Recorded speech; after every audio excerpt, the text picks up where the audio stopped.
జీ5 app download చేసుకుని పూర్తి ఎపిసోడ్లని ఉచితంగా చూడండి. అమ్మా, నువ్వు బాధపడకమ్మా. అక్క, ఆవిడ చేసిన తప్పులకు బ్రతికినంత కాలం ప్రాయశ్చిత్తం చేసుకున్నా సరిపోదు. మహి, నువ్వెంకేం మాట్లాడొద్దని చెప్తున్నాను కదే.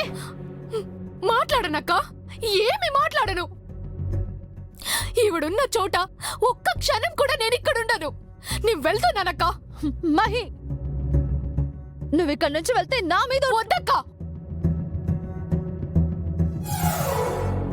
ఏ మాట నన్ను బయటికెళ్ళకుండా ఆపలేదు. నీ మాట వృధా చేసుకోవద్దు.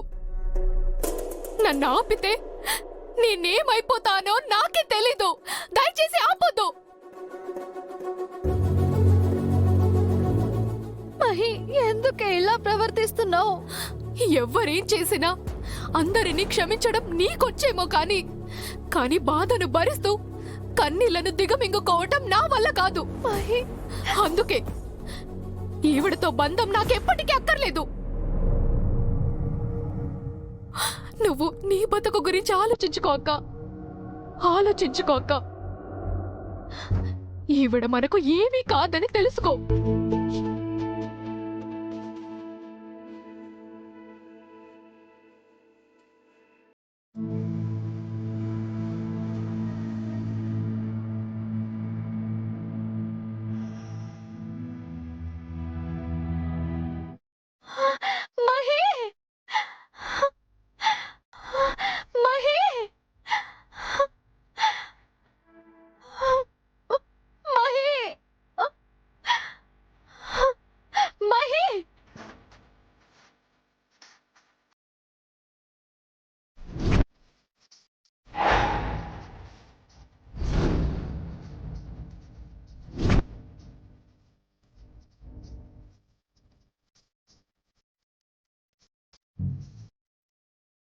మహి, ఆగు మహి. మహి, నేను చెప్పేది విను మహి. మహి, ఆగు. నన్ను ఆపితే నేను చచ్చిన తొట్టు.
నాన్న విరాజ్, ఇంకా జరిగిన దాని గురించి ఆలోచిస్తున్నావా?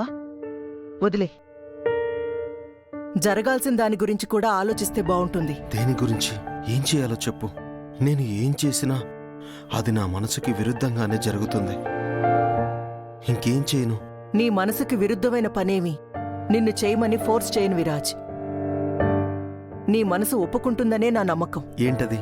ఈ డివోర్స్ పేపర్స్ మీద సంతకం పెట్టు.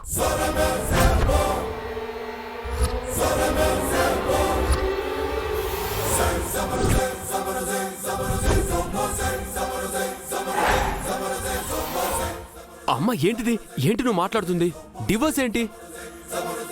పాప ప్రక్షాళన జరిపించకపోతే ఈ ఇంటికి మంచిది కాదు నాన్న. అందుకే దాన్ని ఇంకా ఈ ఇంట్లోనే ఉంచి పాపాన్ని పెంచి పోషించలేను.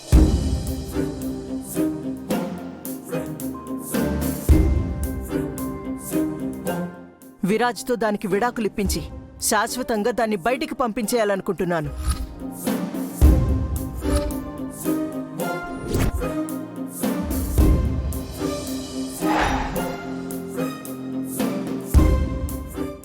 ఆలస్యం చేయకుండా ఈ విడాకుల పని వెంటనే పూర్తయిపోవాలి. అసలు ఇలా ఎలా ఆలోచిస్తున్నావమ్మా? కలిసి జీవితాంతం ప్రయాణం చేయాల్సిన రెండు మనసులను విడదీయాలని నువ్వనుకోవడం ఏంటమ్మా?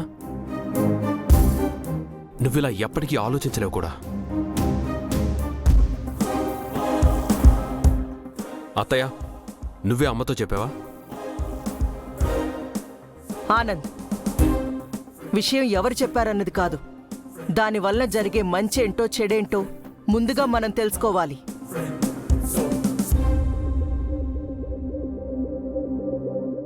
అందుకే ఆ చైత్ర ఈ ఇంటికి కోడలుగా ఉండడం ఎప్పటికీ మంచిది కాదు అని నేను ఈ నిర్ణయానికి వచ్చాను.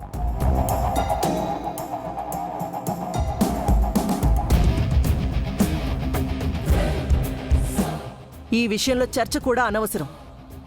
విరాజ్, ఇవిగో పేపర్స్, సంతకం పెట్టు. ఏంటమ్మా ఇది? ఎప్పుడో వాళ్ళ ఇంట్లో జరిగిన దానికి ఇప్పుడు సంబంధం లేకుండా మన ఇంట్లో చైత్రకి శిక్ష విధించడం ఏంటి?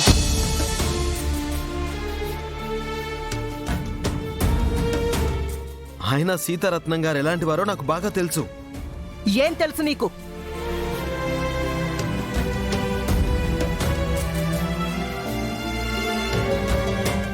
వదినా, వాళ్ల కథలో వాళ్లనే ముఖ్య పాత్రల్ని చేసి మంచితనం మానవత్వం అంటూ మెరుపులద్ది అప్పుడెప్పుడో అందంగా చెప్పారు కదా.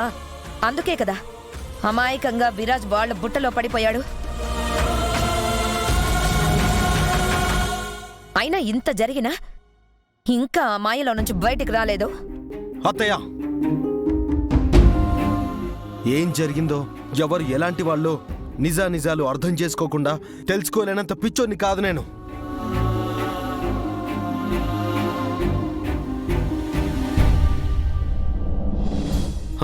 మామ్, ఈ విషయంలో చైత్ర చేసిన తప్పేంటి? తననెందుకు ఇలా టార్గెట్ చేస్తున్నారు? తనకెందుకు ఇలాంటి శిక్ష వేయాలనుకుంటున్నారు? ఆ సీతారత్నం కడుపున పుట్టింది కాబట్టి. జీ5 యాప్ డౌన్లోడ్ చేసి అన్ని ఎపిసోడ్స్ పూర్తి ఉచితంగా చూడండి.